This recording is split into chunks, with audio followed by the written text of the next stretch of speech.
श्री भागवत भगवान की है आरती, पापियों को पाप से है तारती।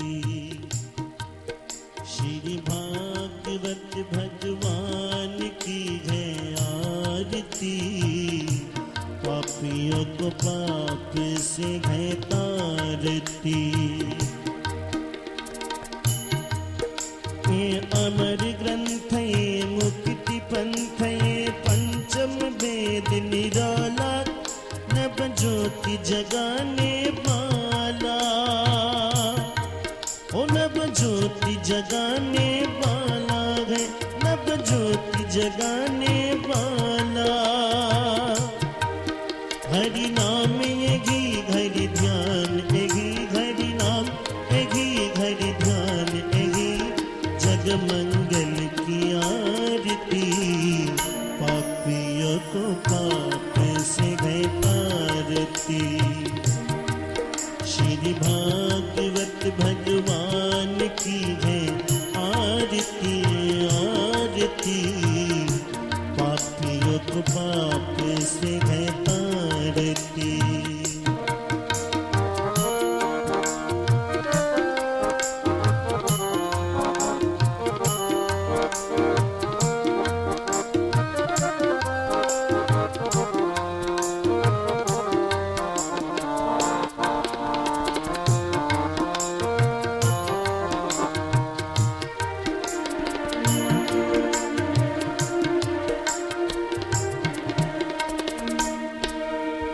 शांति गीत पावन पुनीत, पापों को मिटाने वाला, हरि दरस कराने वाला। ये शांति गीत पावन पुनीत, पापों को मिटाने वाला, हरि दरस कराने वाला, प्रभु दरस कराने वाला है। ये सुख करनी ये दुख हरनी, सुख करनी ये दुख हरनी। मधुसूदन की आरती, पापियों को पाप से है तारती। श्री भागवत भगवान की है आरती आरती, पापियों को पाप से है तारती।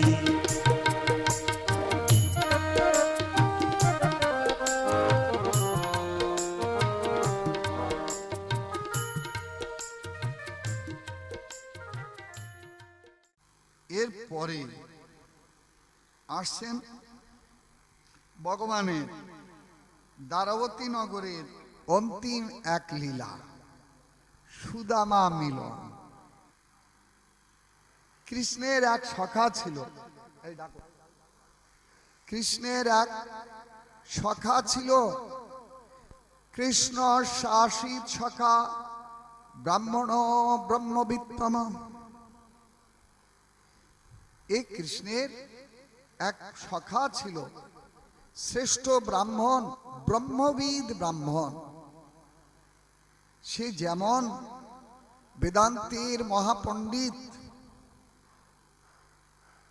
ইন্দ্রিয় বিষয়েতে সম্পূর্ণ উদাসীন, আর সে মহা পারমার্থিক বিদ্যায় বিদ্বান। এই রকম যে শ্রেষ্ঠ ব্রাহ্মণ, সুদামার সঙ্গে ভগবান কৃষ্ণের সঙ্গ হয়েছিল গুরুগৃহেতে। এই গুরুগৃহেতে যখন সঙ্গ হয়েছিল, এই তখন কৃষ্ণ একে দেখেই বুঝেছিলেন এলো শ্রেষ্ঠ ব্রাহ্মণ। কেন? অন্তর্যামী ভগবান সুদামার সঙ্গে সম্মিলিত হয়ে বুঝেছিলেন যে সুদামার মতো শ্রেষ্ঠ ব্রাহ্মণ এই জগতে অতি দুর্লভ। ব্রাহ্মণের মধ্যে যে গুণাবলী দ্বাদশটা যে গুণগত লক্ষণ এ কৃষ্ণ সখা সুদামার মধ্যে তা বিদ্যমান ছিল। কি কি শ্রেষ্ঠ দ্বাদশটা লক্ষণ? না সম দমস্তপ শৌচং সন্তোষং ক্ষান্তির আর্যবন জ্ঞানং দয়াচ্যুতাত্মত্বং সত্যঞ্চ ব্রহ্মলক্ষণ। এ ব্রাহ্মণের মধ্যে এ দ্বাদশটা গুণের প্রকাশ ছিল। সম দম তার মানে বহির ইন্দ্রিয়গুলোকে কন্ট্রোলে রাখতে পারে এ ব্রাহ্মণ শ্রেষ্ঠ, এবং অন্তর ইন্দ্রিয় দমন করতে পারেন যে ব্রাহ্মণ। আর যার জীবনে তপস্যা আছে, অন্তর বাহির নিরন্তর সুচিতা, এ ব্রাহ্মণের মধ্যে বিদ্যমান। সন্তোষ যে ব্রাহ্মণের মধ্যে বিদ্যমান, সন্তোষ মানে যথালাভে তুষ্টি। আমি যা পেয়েছি জন্মান্তরীণ প্রারব্ধ বশে আমি এতেই সন্তুষ্ট, এর চাইতে বেশি আর আমি কিচ্ছু চাই না, আমি এতেই সন্তুষ্ট।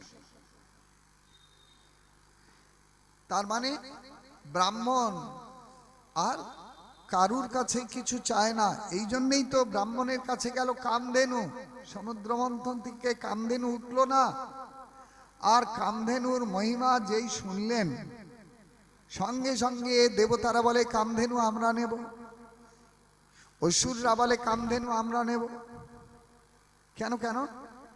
না কামধেনুর কাছে যা চাওয়া যায় তা পাওয়া যাবে, যা চাইবে বলে হ্যাঁ, জগতে যা চাইবে কামধেনুর কাছে তা পাওয়া যাবে। আরো মহিমা শুনলেন কামধেনুর, কি দেবতারা মহিমা শুনলো যে কামধেনুর দুগ্ধ যদি কেউ পান করে একবার, তাহলে কি হবে? না স্থির যৌবন লাভ হবে। তার মানে 18 বছরের যৌবনে আর ভাটা পড়বে না। 18 বছরের যৌবন 18 বছরেইতেই বাঁধা থাকবে। ওরে সর্বনাশ! এরকম যদি কাউকে শুনিয়ে দেয় তাহলে আর রেহাই আছে? 18 বছরের যৌবন আর এতটুকু ভাটা পড়বে না? না। আর এই যদি শুনলো, তখন দেবতারা বলল কামধেনু আমরা নেব, অসুররা শুনে বলল কামধেনু আমরা নেব। শুনে ভগবান বললেন কামধেনু যাবে একমাত্র ব্রাহ্মণের কাছে। বলো রাধে রাধে। ব্রাহ্মণ ঠাকুর শুনলেন, কামধেনু যাবে ব্রাহ্মণের কাছে। কেন? না ব্রাহ্মণের মধ্যে যে এই দ্বাদশ গুণের মধ্যে অন্যতম শ্রেষ্ঠ গুণ হলো সন্তোষ। সন্তোষ মানে যথালাভে তুষ্টি। আমি যা পেয়েছি প্রারব্ধ বশে আর কিচ্ছু চাই না। যদি এই রকমটি শুনিয়ে দেয়, তাহলে পরে কামধেনুর কাছে যদি যায়, তো কামধেনুর কাছে তো ব্রাহ্মণ চাইবে না। কেন? সে নিজের জন্য কামধেনুর কাছে কিচ্ছু চাই। যদি চায় কামধেনুর কাছে, চাইবে একমাত্র বিশ্বপিতা ভগবান শিয়রির সেবার জন্য। যদি কামধেনুর কাছে কিছু চায়, তাহলে চাইবে জগতের কল্যাণের জন্য, নিজের জন্য কিচ্ছু চাইবে না। বলে কেন? না তার মধ্যে যেই সন্তোষ গুণটা বিদ্যমান। আমি যা পেয়েছি ভগবানের ইচ্ছাতে প্রারব্ধ বশে আমি তাতেই সন্তুষ্ট, আর আমি বেশি কিচ্ছু চাই না। ভগবান এই জন্য বললেন কামধেনু ব্রাহ্মণের কাছে যাবে। যথালাভে তুষ্ট ব্রাহ্মণ নিজের প্রয়োজনে যা দিয়েছেন ভগবান, তার চাইতে আর আমি কিচ্ছু চাই না। তো এখানে শ্রোতা বিপ্রে এহেন মহিমা কীর্তন করতে গিয়ে বললেন কৃষ্ণের এমন এক সখা ছিলেন যে ব্রহ্মবিদ এবং যথালাভে তুষ্টি এবং সমদম সুচিতায় তার জীবন সর্বদা পরিশুদ্ধ এবং বেদান্তের প্রকাণ্ড বিদ্বান, সর্বশ্রেষ্ঠ তপস্বী, সংযমী, শ্রেষ্ঠ গুণেতে বিভূষিত এহেন সুদামা গুরুগৃহে যখন কৃষ্ণের সঙ্গে তার সাক্ষাৎ হলো, তখন কৃষ্ণের সঙ্গে তার খুব অন্তরঙ্গ সখ্যতা তাই সেদিন বর্ধিত হয়েছিল। দুজনেই গুরুগৃহ থেকে শিক্ষা লাভের পর ফিরলেন, নিজ নিজ সংসার জীবনে প্রবেশ করলেন। তার মানে বিয়ে শাদী করলেন। বিয়ে শাদী করলে কি হবে? ব্রাহ্মণের দুটো সম্পত্তি, একটা তার দারিদ্রতা, দ্বিতীয়টি তার পাণ্ডিত্য। বলো রাধে রাধে। ব্রাহ্মণ ঠাকুরের সম্পত্তি কি? সম্পত্তি হলো দারিদ্রতা। আর দ্বিতীয় সম্পত্তি কি না? শাস্ত্র জ্ঞান, পাণ্ডিত্য। আর 6টা গুণ ব্রাহ্মণের মধ্যে আছে, 6টা কর্মগত: যজন, যাজন, অধ্যায়ন, অধ্যাপনা, দান আর প্রতিগ্রহ। এই 6টা কিন্তু কর্ম ব্রাহ্মণের। শঠকর্ম নিপুণ বিপ্র, এইরকম ব্রাহ্মণ সে যদি কৃষ্ণচরণে সমর্পিত চিত্ত হয়, জগতে এর চাইতে শ্রেষ্ঠ মহাত্মা আর কেউ নাই। সুতরাং এই 6টা কর্মগত গুণ সেও সুদামা বিপ্রের মধ্যে ছিল। দারিদ্রতা তার নিত্য সঙ্গী। এই শ্রেষ্ঠ সম্পদে সুদামা বিপ্রের জীবন বিভূষিত ছিল। এই জন্যে ভগবান তো তাকে অন্তরঙ্গ বন্ধু বলে স্বীকার করেছেন না। ভগবানের অনেক ঐশ্বর্য মার্গের বন্ধু আছে, কিন্তু এমন ব্রাহ্মণ শ্রেষ্ঠ বান্ধব এই সুদামা ছাড়া জগতে ভগবানের হৃদয়টাই এমনি করে কেউ অধিকার করতে পারেনি। তাই দুজনেই সংসার জীবনে প্রবেশ করেছেন, কিন্তু সুদামার জীবনে নিত্য সঙ্গী, নিত্য সম্পদ, দারিদ্র সম্পত্তিতে বিভূষিত। কেমন দারিদ্র? মাঝে মাঝে 2-3 দিন উপবাসে যাচ্ছে, কিছুই সংগ্রহ হয় না, কিন্তু তার জন্যে সুদামার হৃদয় এতটুকু বিচলিত না। কিন্তু তার পত্নী সুশীলা, এই সুশীলা তো সন্তুষ্ট না। কেন? বলে নিজে না খেয়ে থাকি, কিন্তু পতি পরম দেবতা সতীর কাছে পতি সেবা থেকে সুশীলা বঞ্চিত হচ্ছে।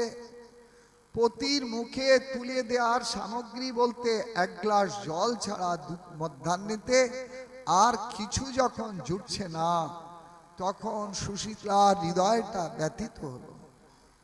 হায় হায়, অন্তর্যামী ভগবান তাই একদিন সুদামার দরজায় এসে উপস্থিত হলেন ব্রহ্মচারীর বেশ ধারণ করে। ভবতী ভিক্ষাং দেহি, ভিক্ষা প্রার্থনা করে এসে দরজায় দাঁড়ালেন অপূর্ব সুন্দর ব্রহ্মচারী সাধু। তাড়াতাড়ি সুদামা বিপ্রের স্ত্রী আড়াল থেকে মুখ বার করে বলছে, হে ব্রহ্মচারী ভাই, আমার গৃহেতে না অসুচি চলছে, এখন অশৌচ। সে কি? আপনি তো প্রৌঢ়া, আপনার এখনো কিসের অশৌচ? তার মানে মাথার চুল তো আপনার প্রায় পেকে গেছে, আপনি প্রৌঢ়া বয়সে আপনার কিসের অশৌচ? মৃত্যুজাত? তাহলে না না, জন্মজাত। হ্যাঁ, আপনার আবার জন্মজাত অসৌচ? বলে হ্যাঁ, আমার একটা সন্তান হয়েছে। কি সন্তান? তাহলে আমার গৃহেতে না এই দারিদ্র্যরূপী সন্তানের আবির্ভাব ঘটেছে। এই জন্যে এই অশৌচ অবস্থায় তো আমি দিতে পারি না, তাই আমি সামনে বেরোতে পারছি না। আসলে তার পরনে যে কোনো অছিন্ন বস্ত্র নাই, এমন কোনো বস্ত্র নাই যে সে বেরোবে। শতচ্ছিন্ন মলিন বস্ত্র পরিধান করে এ ব্রহ্মচারীর সামনে সে দর্শন দিতে পারছে না। তাই দরজার আড়াল থেকে বলছে, হে ব্রহ্মচারী ভাই, আমার গৃহেতে যে জন্মজাত অসৌচ ঘটেছে, আমার দারিদ্র্যরূপী সন্তানের জন্ম হয়েছে। আচ্ছা, তো ব্রহ্মচারী বলছে ও অসৌচ চলে যাবে, একটা কাজ করতে পারেন? বলি কি না, আপনার পতিদেবতাকে যদি একবার ওই দ্বারাবতী নগরের দিকে, ঐশ্বর্যশালী দ্বারাবতী নগরে তার বন্ধুর কাছে পাঠিয়ে দিতে পারেন, তাহলে তো এ অসৌচ শীঘ্র চলে যাবে। সুদামা কিন্তু জানে না বা মনেও নাই যে আমার সেই বাল্যবন্ধু আজকে রাজাধিরাজ দ্বারকাধীশ ভগবান শ্রীকৃষ্ণ। এ স্মরণে তার নাই। স্মরণে নাই কেন না, এই জগতের কোনো প্রতিষ্ঠা, এই জগতের কোনো যশ, এই জগতের কোনো অর্থ বিষয় বৈভব তো সুদামা চায় না। এই জন্যে ওই রকম বিত্তশালীর বন্ধুর স্মরণও তার নাই। কিন্তু এ জগতে যদি আপনার আমার একটা এই রকম বন্ধু থাকে, কি কোন বন্ধু? এই ধরুন মন্ত্রিসভায় আর প্রধানমন্ত্রী রাষ্ট্রপতি বন্ধু হলে তো তাহলে আর কথাই নেই। এ তো সেই রাষ্ট্রপতি বন্ধু, বিশ্ব সম্রাট বন্ধু। তো এরকম বন্ধু যদি কারো থাকে, বন্ধুর সঙ্গে আগে ছবিটা তুলে বাড়ির সামনে একেবারে গেটেই লাগিয়ে দেবে না? হ্যাঁ, এরকম বন্ধু যদি কারো থাকে। কিন্তু সুদামার এতটুকু স্থিতি নাই যে আজকে রাজাধিরাজ দ্বারকাধীশ ভগবান শ্রীকৃষ্ণ আমার বাল্যবন্ধু। এ স্মৃতি তো তার নাই। কেন না, জগতের ঐক সুখ স্বাচ্ছন্দ্যে বিষয় বৈভবে তার এতটুকু আসক্তি কামনা বাসনা নাই। সে যে বেদান্তের প্রকাণ্ড বিদ্বান, সে যে পরমার্থ ধনেতে মহাধনী। এই জন্যে তার ওই সংবাদ রাখারও প্রয়োজন নাই। কিন্তু সংবাদ জেনে নিয়েছে আজকে ওই সুশীলা গৃহিণী, গিয়ে বলছে আজ তাই সুদামাকে, প্রভু যাও না তোমার বাল্যবন্ধুর কাছে একবার, আমাদের এই অবস্থা তো তাহলে আর থাকবে না, তুমি একবার গিয়ে তাকে জানাও না। সুশীলাকে বলছে, সুশীলা আমার বাল্যবন্ধু কে? সে কি তোমার বাল্যবন্ধু না রাজাধিরাজ দ্বারকাধীশ ভগবান শ্রীকৃষ্ণ? সুশীলা, বন্ধুর কাছে আমি যাব বিষয় প্রার্থনা করতে, যাও না, গেলে তো আমাদের এই দুরবস্থা তিনি নিশ্চয়ই বুঝবেন, যাও একবার। সুদামা চিন্তা করলেন, হায় আমি বন্ধুর কাছে গিয়ে চাবো নিজের সুখের বিষয়, কিন্তু সুশীলা তো বারবার সে তো প্রেরণা দিচ্ছে। সুদামা মনে মনে চিন্তা করলেন, সুশীলা যেতে বলছে যাই, কমসে কম উত্তম শ্লোক ভগবান শ্রীকৃষ্ণের বন্ধুর চরণ দর্শন তো একবার হবে। উত্তম শ্লোক দর্শনম, এ উত্তম শ্লোক ভগবান শ্রীকৃষ্ণের চরণ দর্শন তো কমসে কম ঘটবে। কিন্তু শুনেছি খালি হাতে ওইখানে যেতে নেই। কেন? বহুদিন পরে বন্ধুর সঙ্গে দেখা করতে যাব, তার জন্যে তো কিছু নিয়ে যেতে হয়। আর 5টা জায়গায় খালি হাতে যেতে নেই, ইতিপূর্বে আমরা শুনেছি। তার মধ্যে 2টো জায়গায় এখানে পড়ে যায়। কি কি? রাজদর্শনে খালি হাতে যেতে নেই, তে তো রাজাধিরাজ বিশ্ব সম্রাট। দ্বিতীয়, ভগবান দর্শনে খালি হাতে যেতে নেই। অন্যদিকে সে বিশ্ব স্রষ্টা, বিশ্ব পালক, বিশ্বপিতা। তাহলে যদি যেতেই বলছো, কিছু উপায়ন অন্তত হাতে দাও। সুশীলা বুদ্ধিমতী, দারিদ্র ভূষণে বিভূষিতা হলে কি হবে? সুশীলা পরম বুদ্ধিমতী। শতচ্ছিন্ন বস্ত্রে 2-3 পর্দা করে 5 বাড়ি থেকে 5 মুঠো তন্ডুল প্রায় চিপিটক বেঁধে দিলেন প্রভু দ্বারকাধীশ ভগবানের উদ্দেশ্যে, যেন দিলে বুঝতে পারে যে 5 মুঠো তন্ডুলের সঙ্গে কারুর মিল নাই। তার মানে ঘরে তার একদানা কোনো ক্ষুধার অন্ন নাই, গৃহে তার একখণ্ড মানে অখণ্ড বস্ত্র নাই। এইটা সুশীলতাই পতিদেবতার হাতে বেঁধে দিলেন।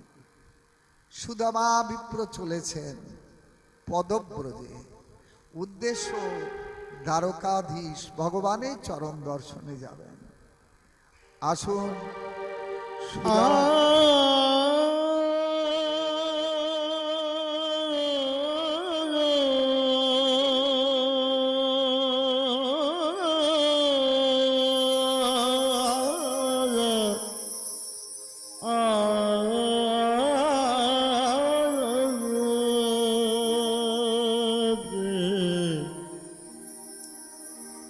हरि दर्शन की प्यासी अखियाँ,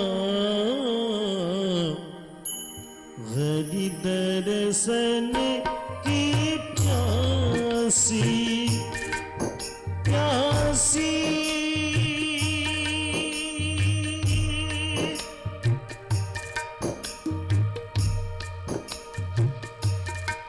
मोरी अखियाँ रे प्यासी अखियाँ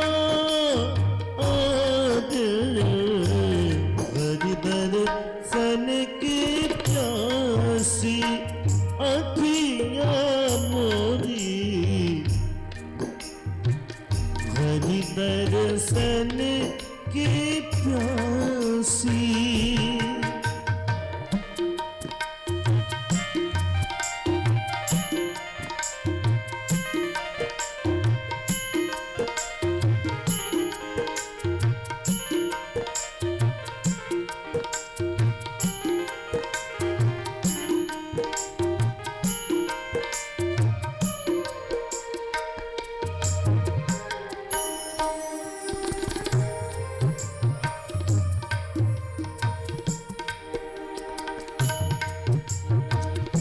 देखन चाहत कमल नयन को,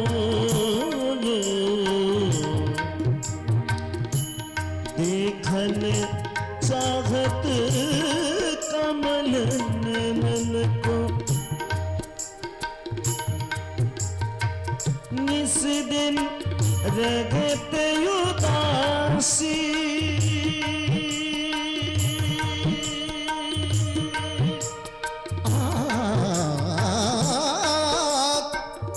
निस दिन रगत उदासी,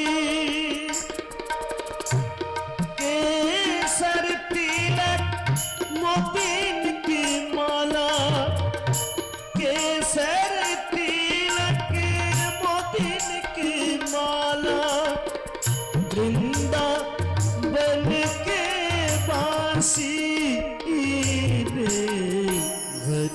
दर्शन की प्यासी आँखियाँ मोरी, हरि दर्शन की प्यासी।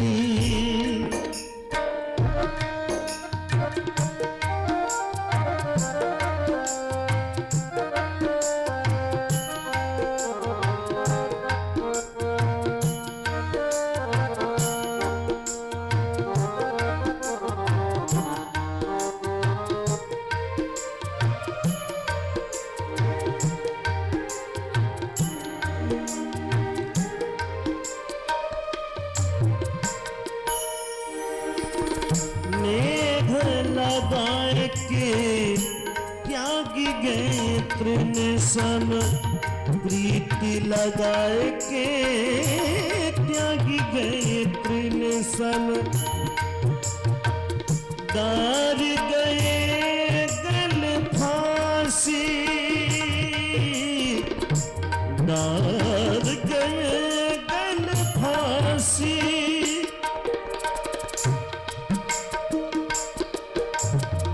सूरदास प्रभु तुम्हारे दरस बिन, सूरदास प्रभु तुम्हारे दरस बिन, ले हो करबट काशी रे, हरि दर्शन की प्यासी आँखियाँ, हरि दर्शन की प्यासी नैना मोरी, हरि दर्शन की प्यासी आँखियाँ मोरी रे, हरि दर्शन की प्यासी। बोलिए वृंदावन बिहारी लाल की। আসুন সুদামা বিপ্র গিয়ে চলতে লাগলেন দ্বারকাধীশ ভগবান শ্রীকৃষ্ণের চরণ স্মরণ করে, আর নানান কিছু চিন্তায় দোদুল্যমান তার হৃদয়। কি চিন্তায়? তাই তো বাল্যকালের সখা, আমি পরিচয় দিলে জানতে পারবে তো, চিনতে পারবে তো আমাকে? না তো দরজায় ঢুকতেই দেবে না হয়তো, কারণ জগতে সবাই তো সবাইকে মনে রাখে না, আর সমানে অসমানে কোনোদিন বন্ধুত্ব হয় না।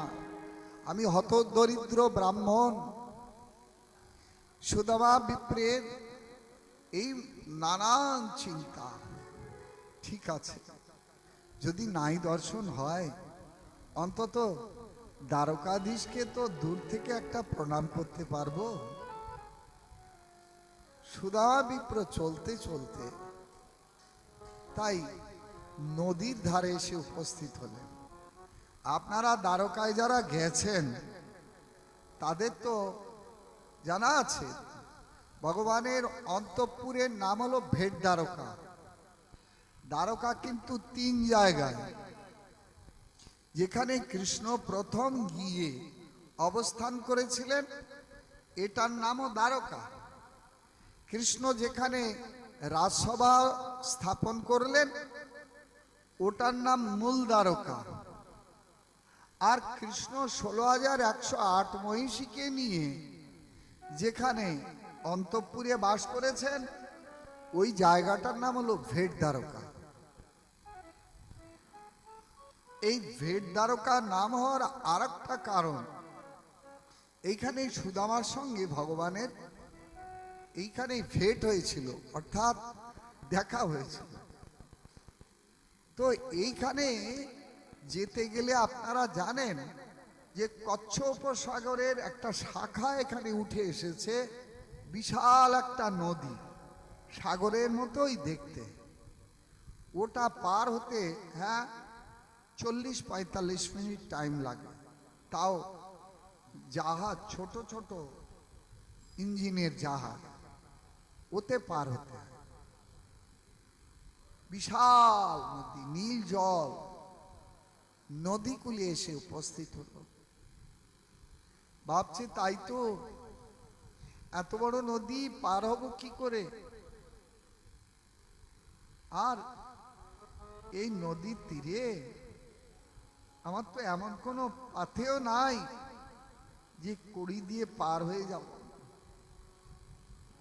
এখন এই নদী কূলে এসে না ওইখানে সুদামা বিপ্রের পথশ্রমেতে, ক্লান্তিতে, ক্ষুধায়, তৃষ্ণায়, নিদ্রায় এসে উপস্থিত হলো, নিদ্রাভিভূত। এই নিদ্রাভিভূত যখন হয়ে গেছে, বহুক্ষণ পরে তার নিদ্রাভঙ্গ হলো। কতক্ষণ যে নিদ্রাভিভূত অবস্থায় কেটেছে তা তার জানা নেই।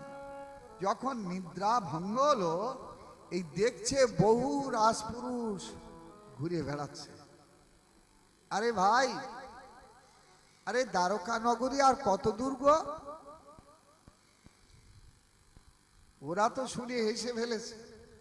আরে দ্বারকা তো এইটাই। হ্যাঁ, এটাই দ্বারকা। আচ্ছা, তো এখানে আমাদের কানুয়া, কানুয়া, ওই যে কানুয়া গো, কানুয়া কোথায় থাকে? কানুয়া, আরে কানুয়াই তো এখানকার রাজা, শুনেছি। কানুয়া মানে এখানকার রাজা মশাইয়ের নাম কি? সে কি তুমি জানো না? এখানকার রাজা হলেন রাজাধিরাজ কৃষ্ণচন্দ্র মহারাজ। আরে ওই তো আমাদের কানুয়া। এইখানে এসে ও রাজাধিরাজ গজরাজ কৃষ্ণচন্দ্র মহারাজ হয়ে গেছে। ওই তো আমার ছোটবেলার বন্ধু কানুয়া। কি হয় তোমার? অবস্থা দেখে বুঝতে পারছে নিশ্চয়ই কিছু প্রহরীরা কিছু প্রার্থনা নিয়ে এসেছে। কি अरे द्वारपाल कन्हैया से कह दो कि दर पे सुदामा गरीब आ गया है। अरे द्वारपाल कन्हैया से कह दो कि दर पे सुदामा गरीब आ गया है। भटकते भटकते न जाने कहाँ से, भटकते भटकते न जाने कहाँ से तुम्हारे महल के करीब आ गया है। तुम्हारे महल के करीब आ गया है।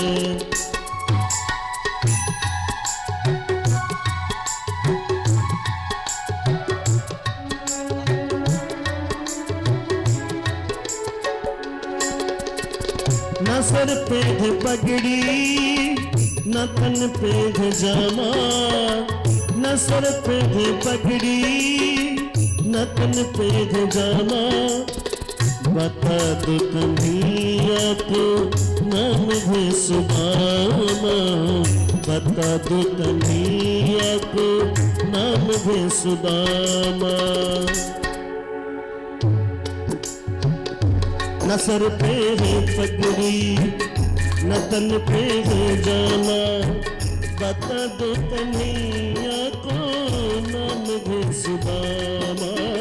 न सर पे है पगड़ी न तन पे है जाना, बता दो कन्हैया को नाम है सुदामा। बता दो कन्हैया को नाम है सुदामा। अरे द्वारपालो कन्हैया से कह दो कि दर पे सुदामा गरीब आ गया है।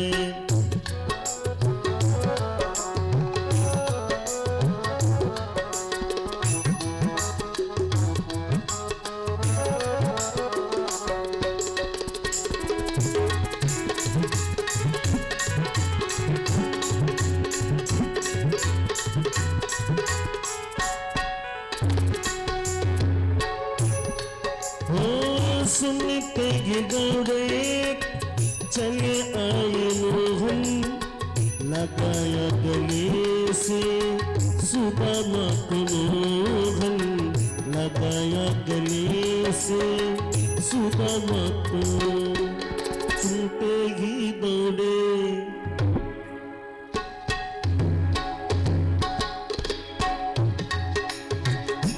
सुनते ही दौड़े चले आए मोहन, लगाया गले से सुदामा को मोहन। हाँ सुनते ही दौड़े चले आए मोहन, लगाया गले से सुदामा को मोहन, लगाया गले से सुदामा को मोहन। हुआ रुक्मणी को बहुत ही अचंभा, हुआ रुक्मणी को बहुत ही अचंभा, मेहमान कैसा आज आ गया रे, मेहमान कैसा आज आ गया रे।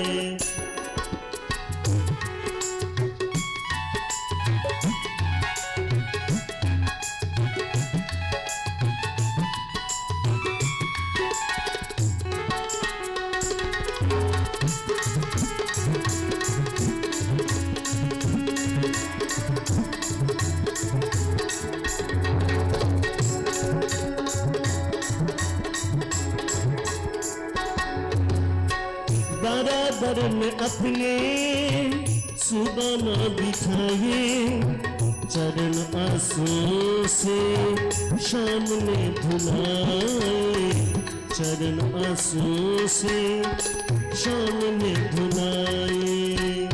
बराबर में अपने सुदामा बिठाए, चरण आंसू से सामने धुलाए। बराबर में अपने सुदामा बिठाए, चरण आंसू से सामने धुलाए, चरण आंसू से सामने धुलाए। हो न घबराओ प्यारे जरा तुम सुदामा, न घबराओ प्यारे जरा तुम सुदामा, किसी का समा तेरे करीब आ गया है, किसी का समा तेरे करीब आ गया है। अरे द्वार पालो कन्हैया से कह दो, अरे द्वार पालो कन्हैया से कह दो, इधर तो सुदामा गरीब आ गया है, इधर तो सुदामा गरीब आ गया है। जय जय द्वारकाधीश भगवान की।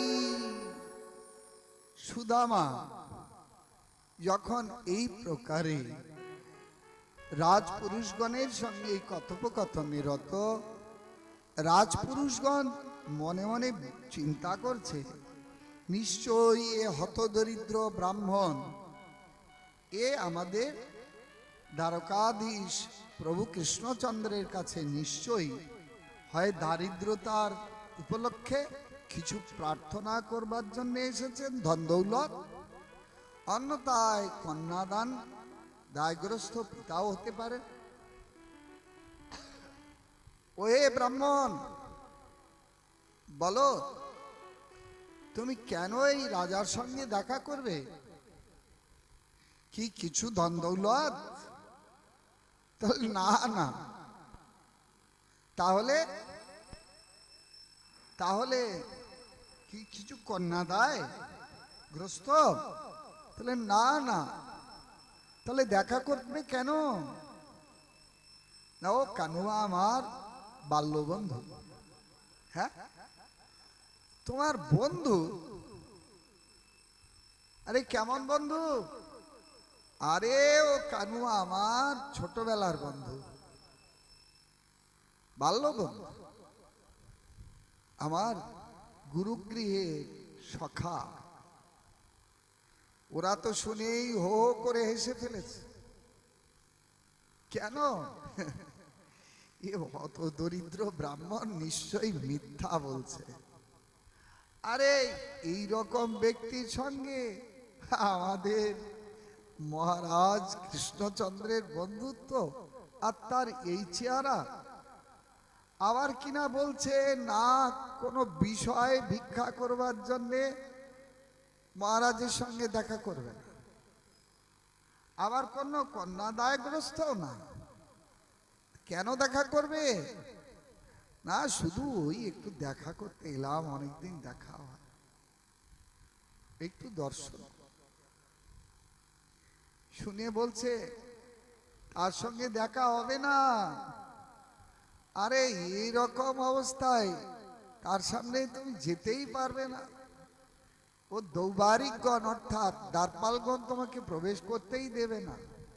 আরে শুধু একবার গিয়ে বলো না যে তোমার সখা সুদামা এসেছে।